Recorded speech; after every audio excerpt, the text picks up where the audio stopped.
So, Renee. Nope, you got it. The recording I was just going to remind you. Cool. Well, we need 15 and plus 1, and we only have, from what I'm seeing right now, we have enough VPs, but we only have Konsinski, we have Willis, and that's it for our regular senators. We have no one from the regional or the metro campuses. Is Joe calling in? How do you know that? Okay, well, I guess that helps. Okay, but we still don't have quorum. So we're just gonna have fun, and I'm not gonna get any more frustrated about it. It is what it is. Okay, so yeah, I know. I texted him to come as well, and it seems like he didn't get that. The time is 4:38. The date is July 1st. Have a happy 4th of July weekend. I shouldn't say the ending from the beginning, but I'm just gonna do it twice. Let's get going. I did roll call. And the one day that I actually got minutes done, we don't have quorum to actually approve it. So, but we should probably still. I'm a little bit frustrated right now. Moving it on, and if you want, I have the minutes, by the way. Sylvia and Holly are actually also on the website too, if you're interested. But everyone else knows where they're on SharePoint. Moving down to correction and approval of the agenda. Now we do actually have to use some PolyPro on this one because we're adding a couple bits in. So are we going to approve the agenda or not the way it is? Keeping in mind we don't have quorum, but I want to make sure that we've got everything we need. Senator Willis, you have a question?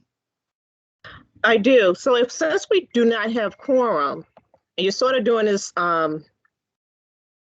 informally, couldn't you just, couldn't we go through and we'll just approve the minutes and the agendas and stuff at the next meeting when we do have quorum instead of?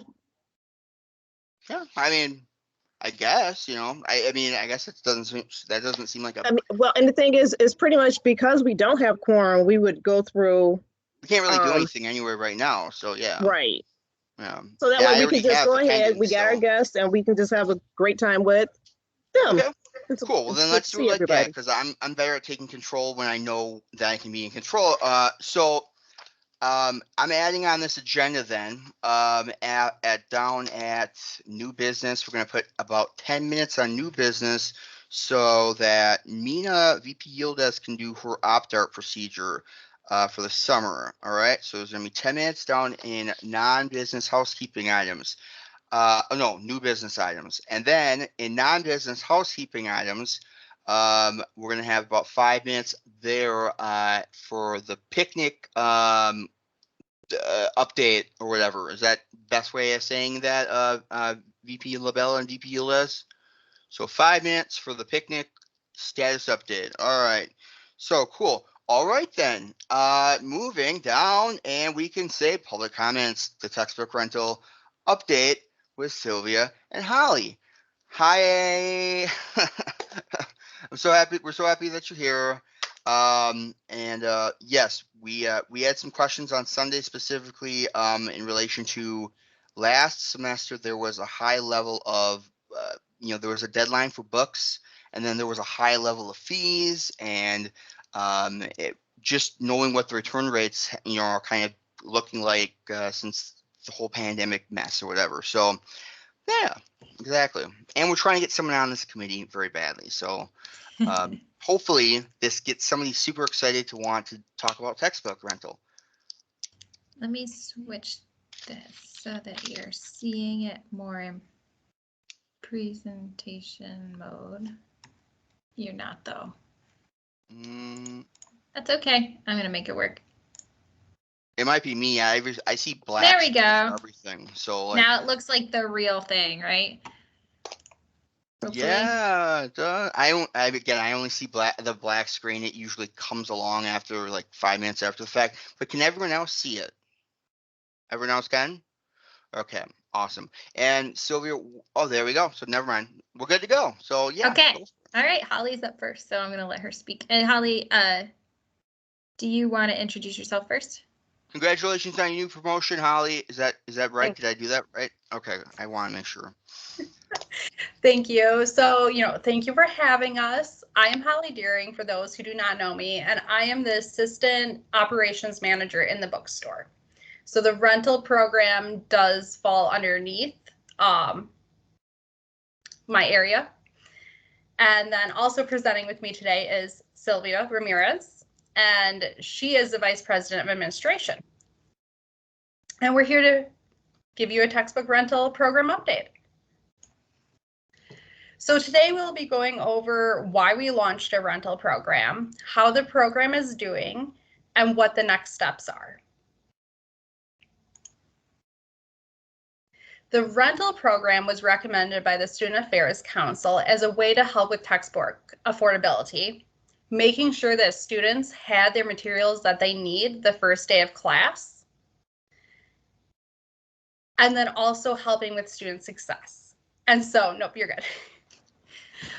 The rental program, in order to be created, did have to go to student referendum. The referendum was held November of 2018. 87% of the students voted to the rental program. Once we got that approval, we started the rollout process, and it launched summer of 2019 to the students for the first time.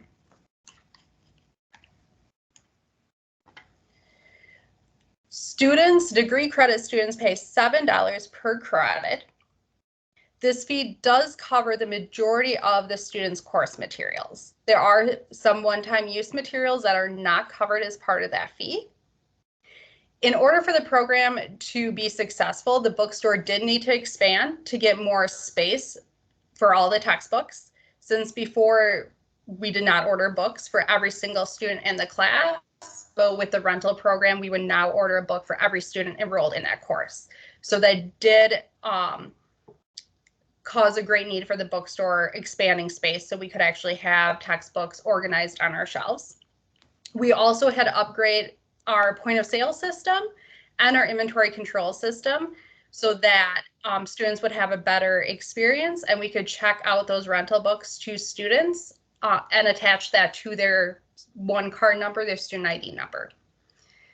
With the creation of the rental program, the Textbook Affordability Committee was created September of 2018, as well as a communication outreach plan. And so that was launched, going out to all the different departments, going out to the recruiting area, making sure when they went out to high schools, the high school students were aware, and then also reaching out to current students who were enrolled into the program. And we did that various ways: social media, we did on the main Madison College webpage, we created a textbook rental page on the bookstore site, sending out emails to the students, just various different communication ways just to make sure that everyone knew about this new program and what it entailed. And so here's from fall of 2020, here are the most recent statistics that we have. So there were 19,160 books rented, 504 unique rental titles. 72% of the students rented their books that were eligible. The average rental fee paid per book was $30.07. And the average cost, if a student had to purchase a textbook new, the same book new, would be about $130.94. And we're averaging about the 90% range for books being returned back to us. And so that does, in that range, we also consider books that are renewed for students, let's say in the nursing program, the vet tech program, auto, any of those that reuse those same titles. Every semester, we consider those as renewals. We don't consider those books obviously later that, so we consider them re-rented back out. And so just real quick on the statistics slide, the one thing I want to point out is that compared to buying new books in aggregate, students saved about $1.4 million. And that really was the big driver behind implementing the rental program. Of course, course success is really important in ensuring students have their books on that first day. But what was really critical, a big critical part of that is, you know, the college's mission of providing affordable, accessible education. And the cost of books, honestly, is not affordable. And so a lot of the driver behind this was finding a way to make books affordable. A few years ago, we did a student survey. I think it was in 2019, so pre-pandemic, but post the implementation of the program, which was actually a pretty short window. And we got a lot of positive feedback. We did also get some constructive feedback that we've used to enhance the program. And the couple things I just want to highlight is that most students found that the rental program was a good deal. And in the past, when students hadn't bought their books, the most common reason they cited was because of the cost. So we're really glad to hear, based on the feedback we received, that the program is meeting the goal. Like I said, we're always working towards continuous improvement. For those of you that have been with us a few years, you might notice that we redesigned the bookstore website. Timing wise, it worked out great. We actually started the redesign in January-ish of 2020. And the new website launched during COVID, which was wonderful, so that there was a new mobile-friendly, easier to navigate site available to students right as you had to start buying more things from us online. We're also focused on our continuous improvement. So you may have used our exterior rental return boxes. We did not initially have those. We actually installed them due to COVID because we were closed. The campus was pretty highly shut down during the return period for spring 2020. And so we added the exterior rental return boxes, but we're going to keep those up. They've been wonderful. Students really appreciate being able to drop their books conveniently outside. We did also extend the rental return date during COVID because we knew that students were, like all of us, were in flux and things weren't quite as straightforward as we'd hoped. We added curbside pickup as an option, and we're planning to continue that through the fall. If it continues to be popular, we'll continue it into the future. We have found that, especially for the spring of 21, students really like the curbside option. We've also worked with the laptop program to accept textbook rental returns. So just as part of ensuring that people have as smooth of a process as possible, when you return your laptop, you can also return your textbooks. We've tried to increase our communication via Madison College platforms, both internally to stakeholders, because we want to make sure that our advisors, our enrollment coordinators, our financial aid specialists, that they all know about the rental program and feel competent and capable to explain it to students, so that students are getting a consistent message and so that they understand what the program can do for them, but also what are those requirements. And then one of the things we did that ended up taking a lot of time, but we think the outcome was really great, was making it easier for students to rent and view their textbook lists within the View My Classes page. And so that allowed, that just makes hopefully the process a little bit simpler for students. So those are some of the things we've done, and then where we're going. As you know, the college has a commitment to ensuring that our campus is and our education is accessible to everyone and inclusive. So we are working on some equity analysis of the rental program. We want to understand who pays the fees, the rental, just the fees to rent books that are charged to most student accounts. There are some programs that they're opted out or students choose to opt out. So we want to know who's paying the fee, and then who's paying the fee and then ultimately doesn't rent their books. We want to know if maybe there's a gap that we can help fill. We also want to know, how do students spend in the bookstore in addition to their rental fee? What are those things that they're buying, and is there a way, if it's logical, to incorporate those things into the rental program if it works? We also want to know who pays the late fee. Are there demographic differences in the between our student body as a whole, and who ultimately ends up paying late fees? When students don't pay their fees, eventually they are sent to collections. We also want to know, so how many people, who are those students? What's that racial, ethnic breakdown? What's the gender breakdown? What's the age breakdown for students that are sent to collections? And so what we're going to try to do is establish a mechanism for data collection and that baseline information so that we can compare over time. And if we're seeing gaps, we really want to work to make sure that we close them, whether or not it's increasing communication or maybe looking at how we communicate certain information. So for example, we communicate a lot about returns via text message. Maybe we should communicate, should do more communication via email, or maybe we should mail letters to students' homes was one thing we talked about. One of the things we also want to do is diversify the textbook affordability committee. And so that's something the current committee members' terms are up. And so we're seeing who wants to continue, who wants to come up, and then give the opportunity for people to new people with new perspectives and new voices to join the committee. Holly and I actually just met this morning. It was very recent to talk about strategic direction for the textbook affordability committee. And actually, as you guys ask questions, I think we're going to give you kind of a sneak peek of what we're planning for that. But one of the big things that we want to look at with the textbook affordability committee is how do we improve the affordability of those one-time use items? Because we know that a lot of access codes are very expensive. And publishers do that intentionally because they know you can only use it one time and it's a good way for them to make a profit. But what we want to do is use our resources to bring down those costs.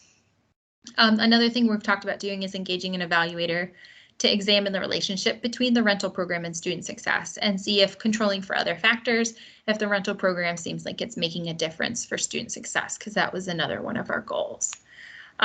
So that's our update for you all. I know you have questions for us, so we're happy to answer them. Well, does anyone have any questions off the get-go that they would like to ask? I just zoomed up so I could see. Go for it. Senator Willis? I was curious.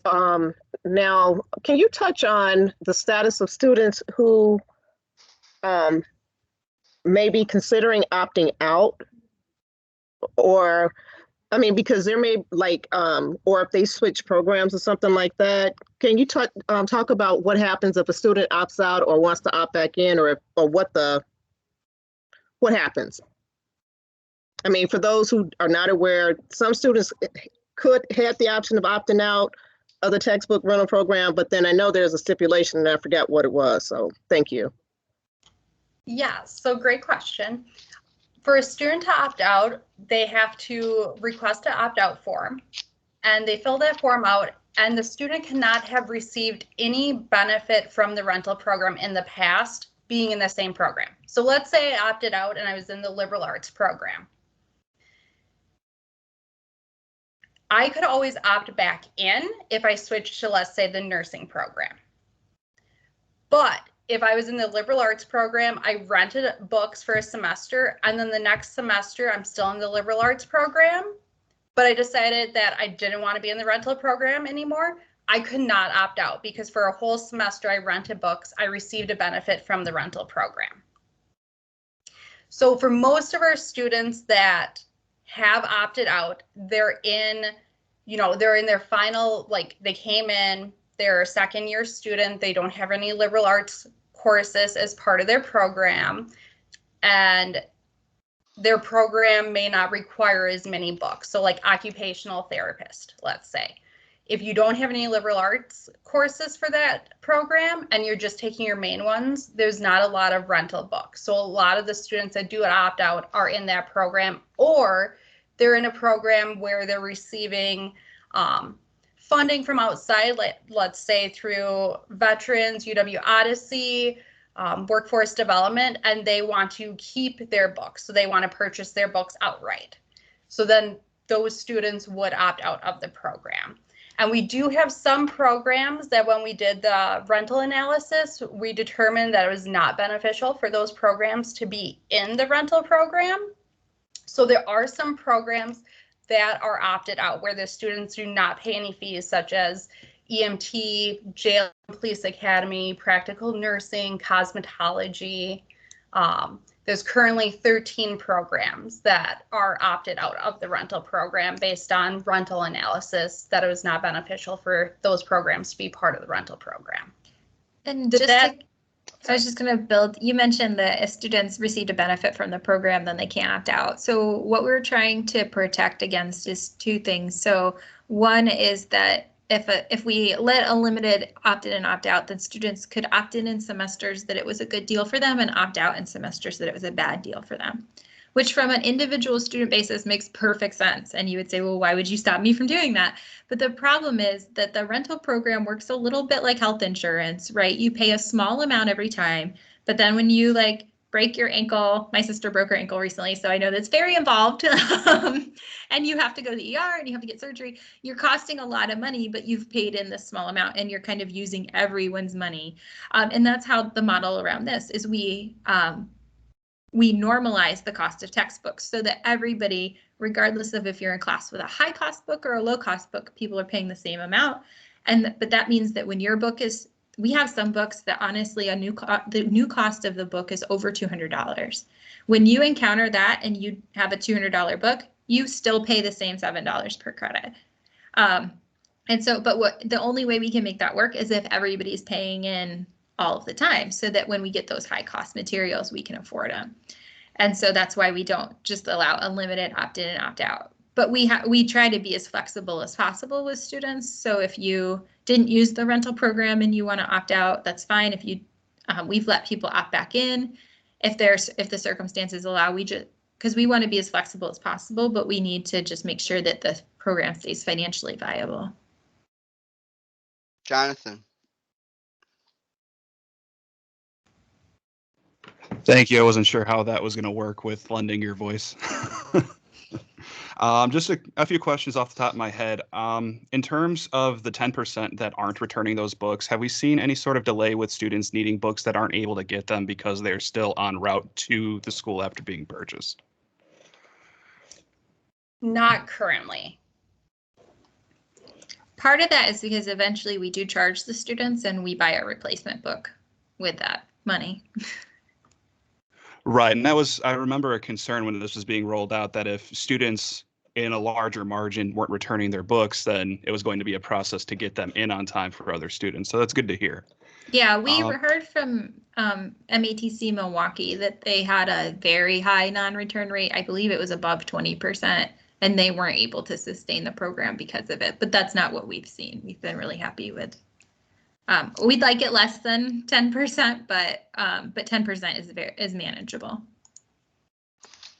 Okay, excellent. In terms of the late fees, are students barred from actually renting books for the next semester until the current late fee is paid? Are they barred from enrolling entirely?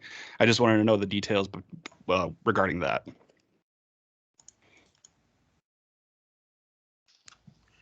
So for the late fees, no, that does not prevent them from renting for future semesters.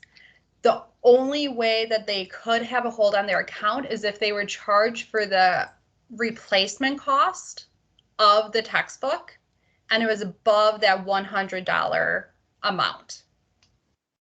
So then the student would have a hold on their account and that would prevent them from registering for an upcoming semester. Okay, just a thought out in the ether there. Maybe having some sort of communication with the student, not necessarily a bar, but have an email correspondence with them if they do have a late fee before they're able to actually rent. So that way we ensure that the student's actually been communicated they have a fee. Because some of them, if they're still able to rent and are still able to enroll in classes, probably aren't aware of that fee in particular. Yeah, that's a good point. Thank you. Thank you. And then one last question, Sean. Sorry. No, it's all right, man. In terms of the rental program, you had mentioned students in trades and other longer-term career-oriented sort of programs buying their books and wanting to keep them. Are you able to actually voluntarily purchase the book while you're still on the rental program? Yes, you are. So most of the students that are in the rental program but do purchase some of their books, wait until they're graduating or towards the end of the program, once they've determined which books they would like to keep and they think would benefit them in their profession. Then they reach out to us via email and just request to purchase that book. We place the purchase price, the used purchase price of that book on their student account. So they're not charged for a new book at that point in time. They're charged whatever used market value is. Okay, and is that being considered towards the non-return percentage? No, it is not. Okay, excellent. Thank you so much. You're welcome. Thank you. All right. So here's something to add to Jonathan with the second to last question Jonathan had. I get a lot of calls in the Student Success Center about, and they're really not directly at us at all, and they're not mad or anything, but like they're confused. Like they've got these late fees. They know they're textbook related late fees. They don't know if it has anything to do with anything. They don't, and yeah, I don't know. I get put in situations like that, and the first thing I go is, I don't know what I'm supposed to do, what the best option is here. And then you end up maybe like sending them, telling them, I think I told them one time, I said, you're going to have to just wait it out. Because like it seems the system has to go and do this thing where the things when you've paid them, then they finally go and they go away after a while. Like even when you've paid them, and then I can say that from having that experience myself. Yes, I turned a book in a day late. Yes, you guys charged me $121. You got me. That's on me. Yes, it was late, so I had to pay that late fee. That was on me too, and I gladly paid that late fee. But that thing stayed on there for over a week before it finally just disappeared out of nowhere. And it's just like I knew what was going on. I was like, I'm gonna watch things slowly go. And yeah, it's weird. And yeah, to have something so they know, because some students do get pissed about that versus being like, this guy was like really like understanding, and it was like, yeah, and then I just gave him a number. I don't remember who to call, but a couple other things I just wanted to quickly, I was curious about, or I just wanted to even say, I did think the Dropbox things have always been great. I don't like having to walk in and hand something to anybody, so I love those things. They make me feel so good. Just get them, get out. And if there was, I don't know the you said you were working with the Technology Access Program on some scale about, that would even be better too.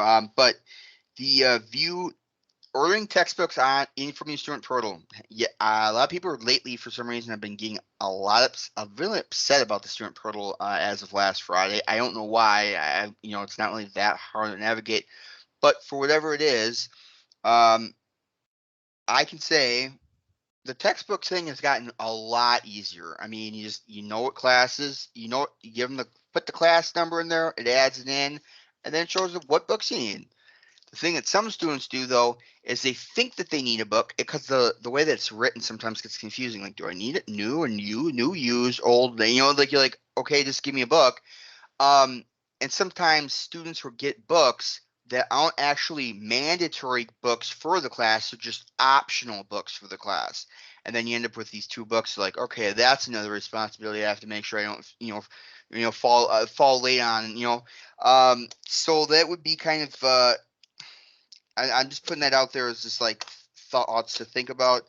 And lastly, here's good. Lastly, one hour some of these meeting dates for this textbook rental. You said that everyone's leaving from the term that they're on. I'm trying to see like maybe if I can catch a couple meetings, just at least just so I know what's going on while it's vacant as a seat. Do you guys have any of those dates by chance? So the next textbook affordability meeting will be Monday, July 12th from 2 to 3 p.m. Okay. All right. Would you be so kind, Holly, as I know I'm asking a lot here, to maybe send me I'm assuming it's going to be on Teams or we're going to be in person at this point. I'm assuming Teams, right? So if you could, would it be okay if you forwarded that? I would love to go to that. I know I don't have anything going on that day. I've just gotten done working at Student Success Center, so I'd be ready to go. So cool. And then the last question, for me at least, you mentioned for the I don't remember what you called the actual thing is called, but you said as long they can swap, or yeah, they can swap from one degree to another degree as long as the degree that they're swapping from, they didn't actually utilize the textbook rental, and you actually get a book from that, from that degree that they're leaving from. So did I say that right? Or make it make sense? Oh, I'm in a math degree. If I didn't get a math book and now I'm going to a music degree, I can move over easily. But if I did get a math book, I'm, yeah, does that make sense? Am I correct? Am I sounding correct? Yes. That hopefully, okay. So my question though is, a lot of times for the nursing students and having to deal with, since it's a competitive program, their petitions and everything, they end up taking to get financial aid eligibility going into LAT classes. A lot of those classes end up being the same as what they would have to take in that degree program, but they're dual, kind of like in this weird dual enrolled status. How does a situation like that, what's the best way to help a nursing student in a situation like that? Because I could see some way, not intentionally, obviously, but them getting kind of like caught in a net where they have problems down the road, maybe, perhaps. Does that make sense too? It does make I sense. think that was a very good question. I thought that was a very good question. Yeah. So one, I just want to clarify for the opt-out, like, let's say your example with the math. Let's say for the math program, I was part of the rental program, and now I'm switching to the music program and I want to opt out. You can do that, even if you received a benefit in the math program, because you switched program fields. So we consider it a fresh start.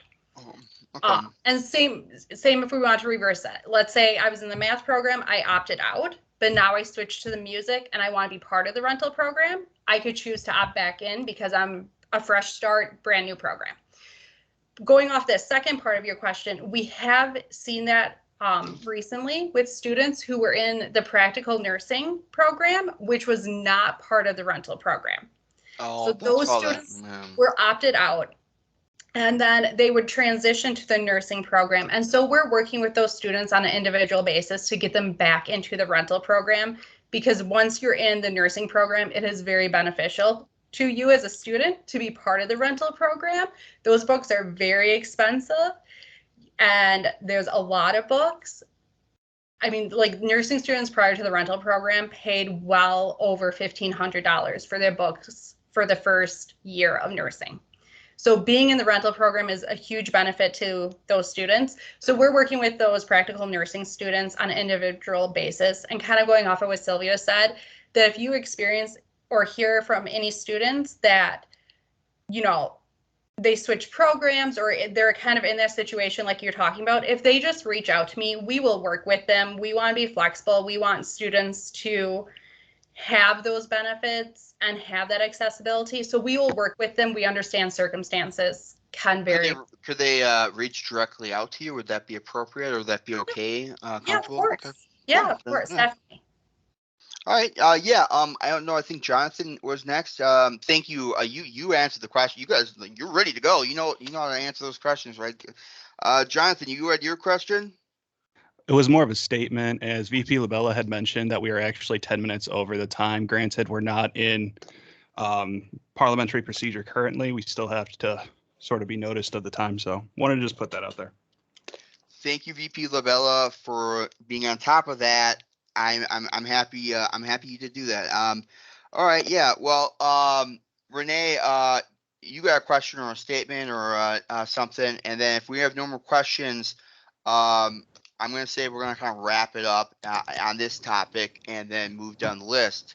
And Holly, before I let Renee say, don't forget to send that invite, because I will go to that. I just want to make sure I get that invite. So yeah, Renee. It should already be in your inbox, I believe.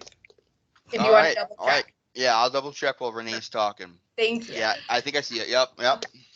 Okay, I just wanted to make a comment as well and commend Holly for all the work that you've done on this. I know that it's, in my mind, it seems really complex. So I just wanted to commend you on that. The one thing I really have an interest with is, Student Senate has worked on this issue even before the Student Services Shared Governance Committee was even existed. And then they worked extremely hard getting the word out for the referendum. And so if it's possible just to give them some credit in your presentation, because I know you take it all over the college, I just want, and especially those of you who are new on Senate, I want you to know that the people who came before you, helped make this happen and really did a tremendous job getting the word out to students to vote, because we weren't quite sure how students would feel about this. And they just worked really hard, and now you all can reap the benefits of it. So that's my interest. If that works into your presentation, I would appreciate it. Yeah, thank you, Renee. It's funny, Holly and I were just talking about how, as we look at what the future of the program is and our commitment to affordability especially particularly textbook affordability, that we hope that we have another student leader who can take as big of a role as the Student Senate did last time. It made a really big difference for the existence of this program, and you're absolutely right that we should include that in there, so we will. Hey, Tina just Facebook messaged me a couple days ago saying, "Hey, I got a bunch of these textbook pins," and so I'm like, "Yeah, well, I'll take them." But that did happen, so yeah. All right, cool. I'm very happy. Well, any other questions? Obviously, you can let Holly know, or if Sylvia's cool with it too, let Sylvia know. But I don't want to say something, speak for Sylvia without, that's just not, that's not right to say that without making it sure.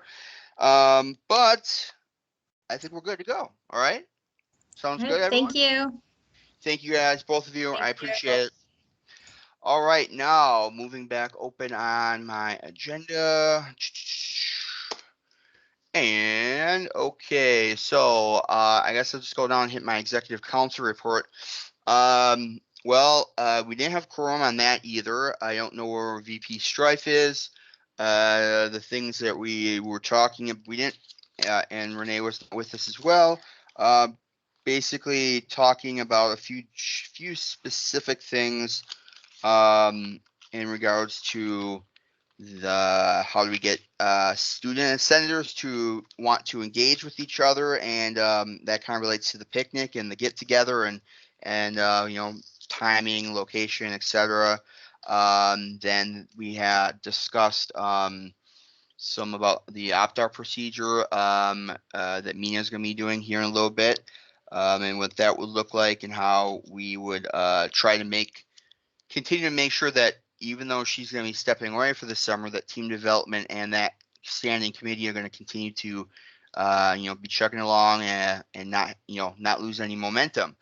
So then that, and then also just then lastly, I think talking about different procedures. This relates to the bylaws, just checking in with things like requirements, things that are required of you as a senator or as an officer, making sure that we're meeting those requirements. If we don't meet those requirements, what are then the potential consequences that come along, and that as well. But besides that, I know that the school has been trying to get back on campus, it seems like. So I'm going to tell everyone that it may be a little bit weird. However, this next few weeks, next month, whatever, about how to make it work so that maybe if some people are virtual and some people are in person, we're going to find a way to make it work. It can work. It will work. We just have to figure it out. If you don't have reliable technology, please, please, please utilize that technology access program. That's why it was created, and it's why it works. And we need you to be available. If you said you're available, or if you're not, then yeah, we weren't. But you get what I'm saying. So, yeah, if you need some technology, go to the Madison College website, type in technology access program, and fill out the form, and then we'll get going along on that. All right. And right before I get to Willis's other question, the trainings that are going to be coming up back to back for the next 2 weeks. there's nothing like to show for it right now. But I would say I've been doing a great job of keeping everyone informed. And for those who did office hours this week, for the first office hours, let's all give a high five or a whatever or a clap and say, good job. You know, most of us got it done. Let's work with each other now to help us all get it done. All right. And, you know, when you start it from the first beginning and it becomes like nothing, then you can do it for the rest of the time. It's when it seems like it's a routine that we don't really like doing it. So that's my report. Senator Willis, you have a question or a statement?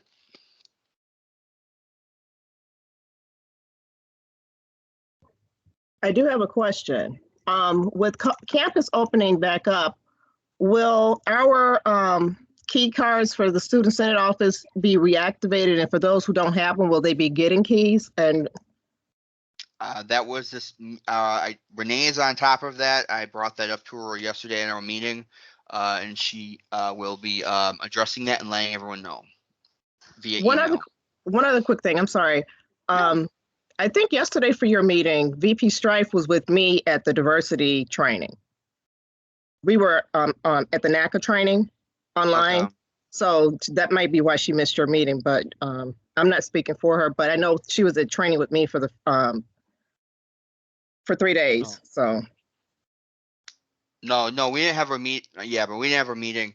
A meeting. It was just me and Renee at a meeting. But that definitely helps me know that she's going to it and that you're also going to it. So cool. And anyone who's going to the NACA, any one of the weeks, the diversity, the marketing, or the student government, record your hours down, use them, log them into the office hours log, and then just put NACA in the description, dash, and then whatever week it was, you know, sort of like this week, DEI week or whatever. And that'll be enough when me and a VP Strife look at and lock the log for the next week, okay? So I'm going to move down and just say, we don't know where VP Strife is. VP Labella, do you have anything for legislative and rules? I have no report at this time. Awesome.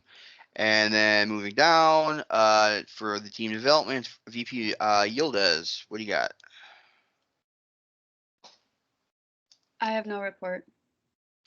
All right. And then thank you very much. Moving down, Public Relations Committee is vacant. Always looking to fill that. Oh, I'm sorry for jumping back in. I sent that survey out to everyone. That is due July 16th. That needs to be done July 6th by at least July. You can do it sooner, but it needs to be done because those are what we're appointing people to in councils and committees. So just fill it out. But I sent it to everyone. All right, moving on. So advisory report, Renee Alfano. Hi, everyone. I just wanted to let you know that if you are still interested in attending the Student Government Conference, which is the week of July 19th, I can still register you since we have a little bit of time. You just need to email me directly that you'd like to attend. Again, it's virtual. And I believe Sean already sent you the schedule. Just keep in mind that schedule is on Eastern time. And my only other thing is, yes, I'm working on the keys so that you all can get in the office now that we can be on campus. So we'll get those updated and activated. And then lastly, I just want to wish you all a very happy and safe 4th of July. Have a great weekend. And remember, there's no classes on Monday. Yes, that's true. No classes. All right. Okay, sorry. I got sidetracked when I was looking at pulling something up. Gosh, I hate doing this. Boop, boop. And back at it. Okay. Student Activities Board is obviously vacant. Racial Equity Committee. This is the other part with the opt-out procedure. As that Racial Equity Committee is a co-chaired position. You know, we want to make sure that racial equity is going, and working with reaching out to specific people who might have interest in that committee So to be able to either take the co-chair, one of the co-chair positions, or to sub in a co-chair position. I'm just throwing that out there too. So VP Yildiz, do you have a report for us? There is no report at this time. Okie dokie. And then moving down, Student Engagement and Outreach Committee. We don't have a chair for that either. So there's no report. Textbook for Affordability Committee. Well, it's vacant now, but probably won't be a couple weeks from now that we know how cool that is, right, guys? And then Public Safety Committee, Senator Willis, is there any report for that? The only thing I'll say is right now, it's looking like public safety will meet again starting in August. There is no schedule set. And we are planning on trying to get some student engagement or marketing materials together, like a flyer. So we're sort of working on that for when we start back meeting in August, or at least considering what our options are and sending emails. And so hopefully they will resume meetings in August. We are also looking for additional students to be on the Public Safety Committee as well, because they want to have as diverse a body of students on that committee as possible to try to represent the interests of all the stakeholders. That's the end of my report. Yes, and if there's anything Senate can help partner or contribute with public safety, you know that I'm on that email chain or thread or however you want to say it. And I work with Brandy pretty closely actually. So I know she's going to be leaving as co-chair, and she definitely mentioned needing more students. So as well. So all right, She's not leaving until December. Yeah, true. That's true. But better to collect them now than not have to be worrying in November, right? True. But public safety meeting, the next one looks like it's going to be in August, most likely. All right. So, and that concludes your report. Yes, it does. All right. Awesome. Thank you very much, Senator Willis. And moving down, regional and metro campus reports. Reedsburg is vacant. Watertown, Senator Martinez is absent. Portage is vacant. Fort Atkinson is vacant. And Goodman South, Senator Virgil, I think that you're the one that is calling in right now. Is that correct, Senator Virgil? I know you're on mute. Do I have to unmute you? I don't remember how this thing goes. That is. Yes, that is correct. I don't have a report at this time. Okay, cool. I did actually see Tina Hito that I was telling you about, Senator Virgil, and she is excited to meet you. So we should get something on the books at some point.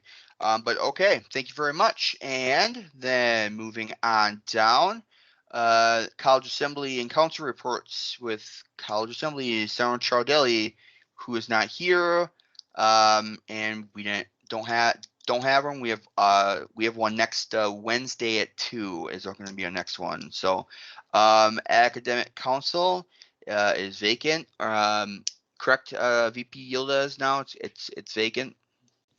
That is correct. Okay. And then Diversity and Community Relations Council is also vacant. And then Facilities Planning and Investment Council, Senator Willis, is there a report for us? I guess the only report that I can give is that I attended the co-chairs meeting since I was elected. The co-chair, the interim co-chair to cover Nina with an N, Schultz, not Mina. So no confusion this week, everyone. While she's on maternity leave from August until November. And the co-chairs are gonna have to work on making like a 2-minute video to market the council and talk about what we do best. So we're working on that now. And then our next meeting is next Wednesday. So I'll have a more detailed report at our next meeting. Awesome. And that's the end of my report. And congratulations again on that temporary co-chair position. That's something special. All right. So, and then moving down, Finance Council, just like Sylvia said, it's vacant. Information Technology Council, wherever Stone Zebel is. He's not here though. But I can tell you that the next IT Council meeting will be on Thursday at 10 a.m. So that's that. And then Institutional Effectiveness Council is vacant as well. Professional Development Council, Senator Willis, anything with that one?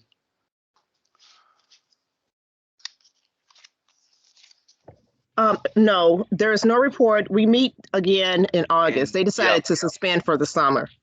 Okay, cool. Yeah, I did the minutes for this last meeting, and I remember that. I just wanted to make sure if nothing new popped up. But yeah, nothing over the summers. It seems to be what generally is what's going to happen. But okay, cool. And then last one, Student Affairs Council, and that is also vacant. Then moving down, we have no old business items. Now, new business items. Like I said at the beginning of this meeting, now we're going to throw 10 minutes in there for the opt-out process for Mia Yildiz. So 10 minutes, she's going to speak for 5 of it, just kind of explaining, very, not going to go into detail or anything, but why she can't be here in these summer meetings with the trainings, and then a Q&A for 5 minutes, and then I will create a survey, quick little survey thing in Teams, and then we'll do the closed ballot vote, and then yeah, that's how we're gonna do it. All right, everyone's feels like we're on the same page. Don't see any hands up, so that's a good sign. Okay, so it is 5:28. You can go take it away then, VP Yildiz. Sounds good, thank you. So to state some of the reasons why I cannot continue participating during the summer term is that like I originally planned to, I've had many things going on at this moment. A lot of them were regarding my health conditions, which has worsened as more commitments have come onto my plate. The commitments that I have right now is I am on 2 internships, I'm taking language courses, and I'm working on a thesis, and all of these are surrounded on academics, which is my #1 priority as I stand, especially for building my career. I am still a high school student, and I am going to my senior year next year, so it's very important for me to start focusing on things that can prepare me for that. My mental health as well has goes hand in hand with my physical health. So this is something that I cannot handle stress-wise anymore. I enjoyed my position, and I still very enjoy Student Senate. It has been something that has given me a lot to talk about, a lot to think about. It's just something that I take very preciously in my time here in Student Senate. It has been amazing, and I have all the intention to continue this fall semester, but as I stand right now, I cannot for the summer term. Thank you for your understanding and your time, and that is all. Thank you. All right, that yeah, you still have 3 minutes left. Okay, do we have any questions at all for VP Yildiz then? Hopefully we might have a couple, because I am getting the little ballot thing together quick so that we can do this. So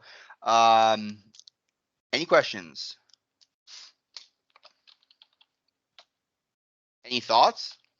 Feelings? Tips you want, just advice? Life lessons? I don't know. Yes, I see 2, but I'm gonna go with VP Lavella first. Go for it. Just that I wish Mina the best this summer, and I can't wait to work with her again in fall. That's very nice of you. Thank you. Yeah. I'm going down across now. Jonathan, you have a question or something to say?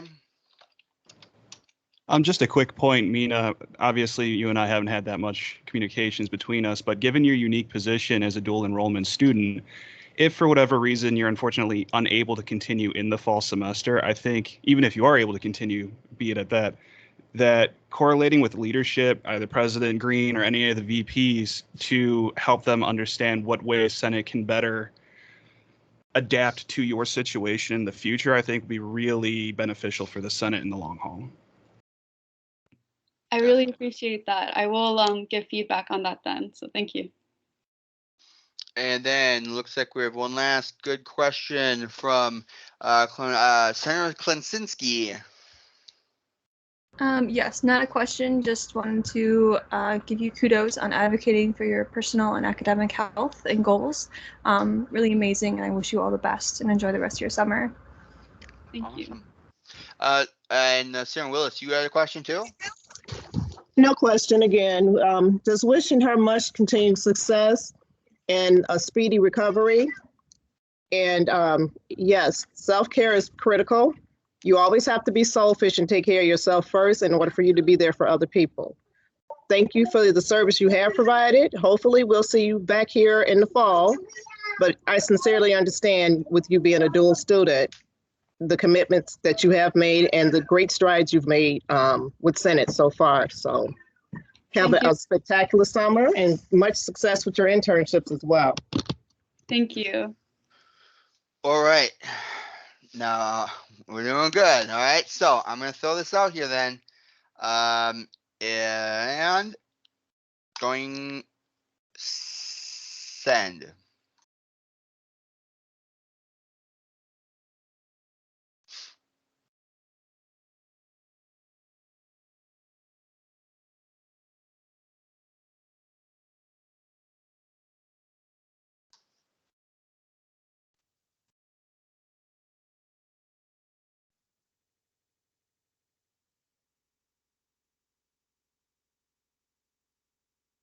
Did not everyone get the vote?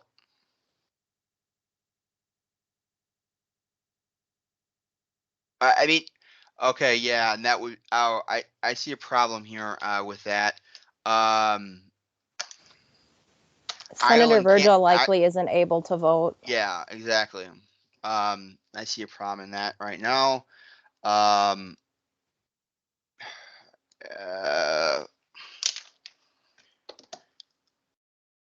6733. Okay. I don't know, 6 votes. I don't know how many people are there any other besides Senator Virgil's vote? All right. Are there any other votes that have not been cast right now? That you know. Sean, I received a vote, but I'm not voting. Yep. Yeah. And Jonathan would be in the same boat for that one too. Because I think I'm just thinking here. Even that I abstained, obviously. This is a passing vote. Even but I'm going to send this message to 886 4943 4943. Respond.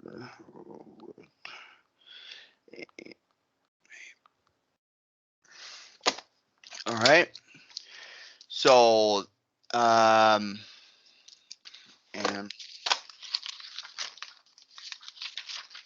okay. I don't know what that was about.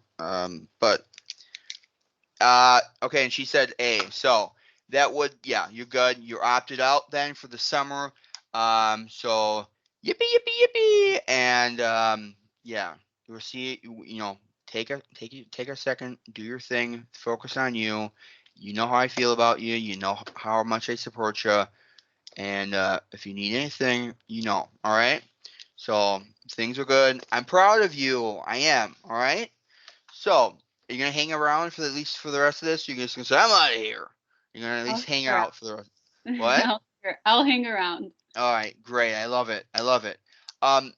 Senator Willis, your hand up again?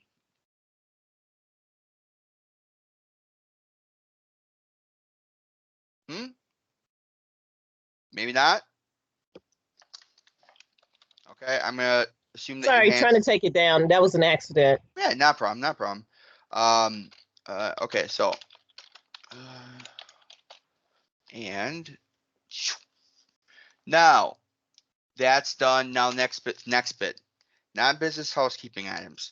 5 minutes are on the clock for VP Yildiz, for VP Labella to talk about this get together, where they're at, where they're thinking about, and input. Very much, we'd love some input so that we can make it the best get together or the most enjoyable get together with most people. Okay, so you want to just make it 10 minutes? Let's just make it 10 minutes. Take as much time as you need. All right, let's do it like that. All right, so you guys can go. Okay. I'm going to start. Mina, if there's anything I missed, just jump in and let me know. So basically, we have the picnic planned. We just have to pick a date. We really want as many people there as possible, but we know summer's pretty busy for some of you. I'm going to be reaching out to everybody personally within the coming days because we are thinking of potentially having the picnic after one of our training sessions on the 15th, or maybe choosing a weekend afternoon. I want to get feelers from everybody about that, kind of see where everyone is, because like I said, the goal is to make sure as many people can come as possible. So give it some thought. Let me know when I reach out to you, or feel free to message me on Teams or email me, whatever's easier for you. Did want to let you know that we're have some big plans. There's going to be some great food, some games. We're hoping to have a raffle. We'll have more details to follow, but it's going to be a lot of fun. So try to make it if you can.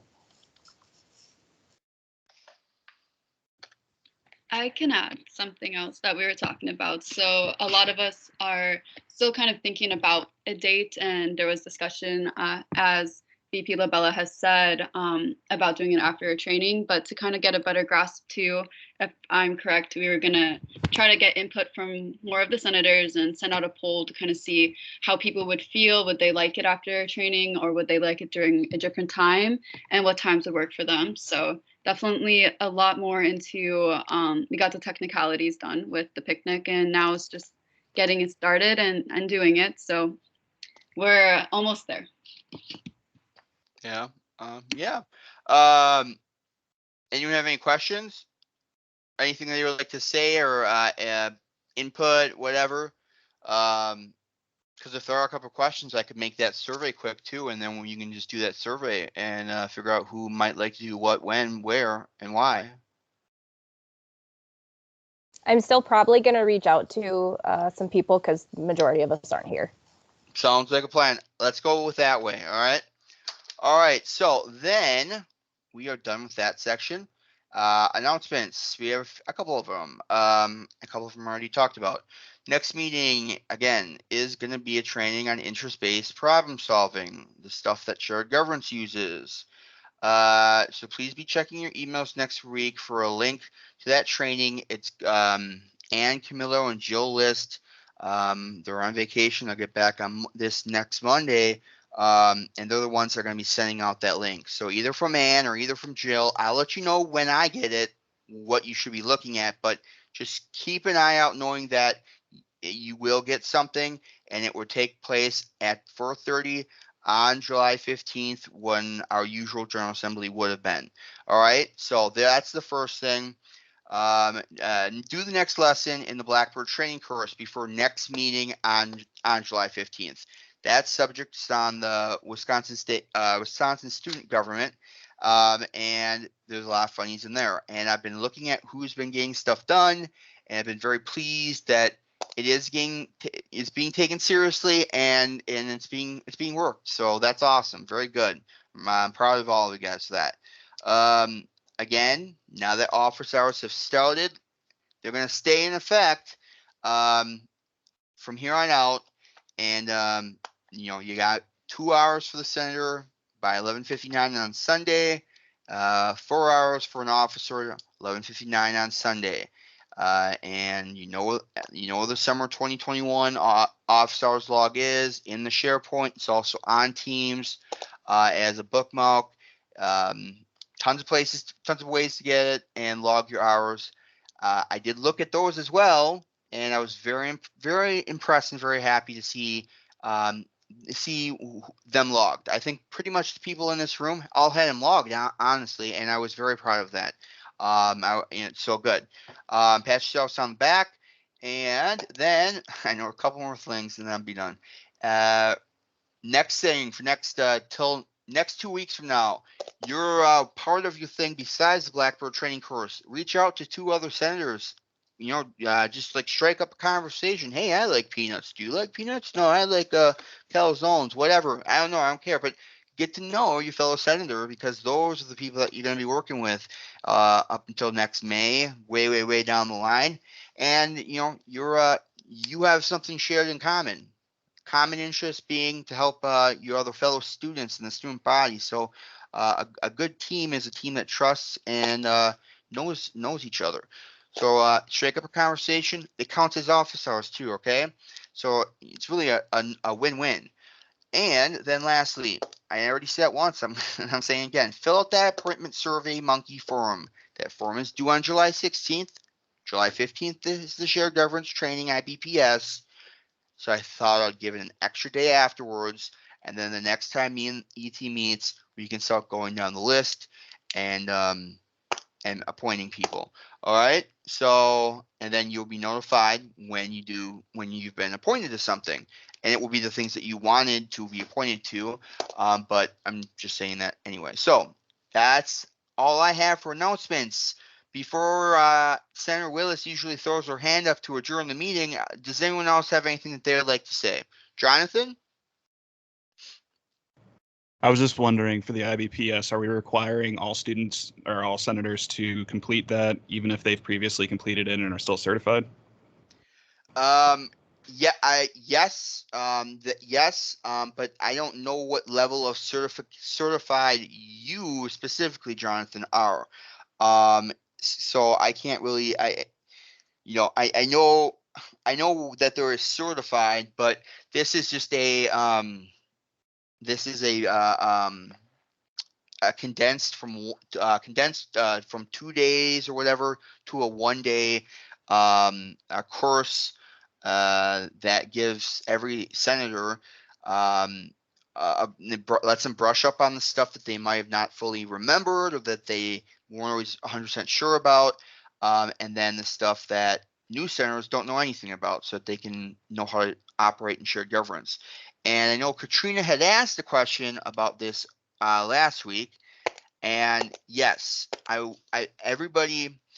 The problem when, again, I can't say if that's yours, Jonathan, on that certification thing. I don't know about that. I don't know, like, but I do. The problem here with when we have some people not take it and some people do take it, regardless if they've taken it in the past or whatnot, is things are always being changed and updated, and new strategies and methods of being able to make it more practical or more understanding of it or whatever.